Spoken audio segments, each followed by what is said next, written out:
Portugal is a beautiful country. It's dotted with castles, monasteries, Roman ruins, and quaint villages where you feel welcome indeed. Our visit in April of 2025 took us around the country. We got a taste of life in the big cities like Lisbon and Porto, but we also saw plenty of the gorgeous countryside. Oddly enough, even after visiting some magnificent buildings, one of the most memorable buildings we saw was just across from our apartment in a lovely seaside community. Inside this drab, industrial-looking complex, we discovered a Portuguese tradition, a flock of racing pigeons. Several times a day, squadrons of them circled a neighborhood. They flew in loose formation, always centering on this collection of squat buildings right across the street. One afternoon, we noticed that a series of whistles happened, and the birds then began maneuvering for touchdown.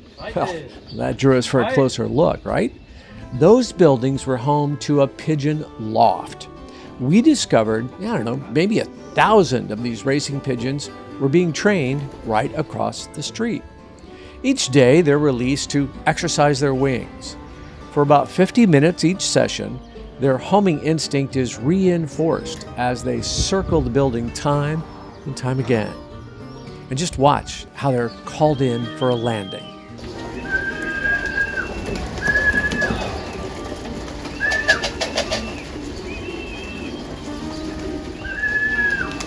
The reward of fresh feed again reinforces the importance of finding your way home. These racing pigeons are larger than the average wild pigeons we see in America. Kind of like horse racing, there's big money driving this sport. A €1 million payoff is on the line for the Kentucky Derby of the Portuguese pigeonry race.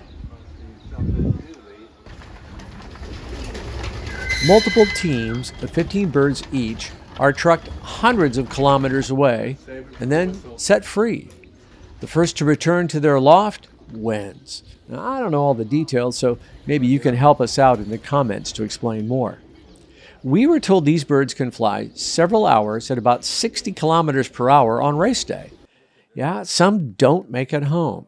There are fatalities, and some just go permanently MIA. But check out the colored bands on their legs. They're intended to work like dog tags, so that if you find one of these birds out in the field, you can track it down to make sure it goes back to the correct pigeon loft. How cool that what looked to be just ordinary rooftop garages housed a centuries-old tradition that we knew nothing about. We came to Portugal for castles and culture.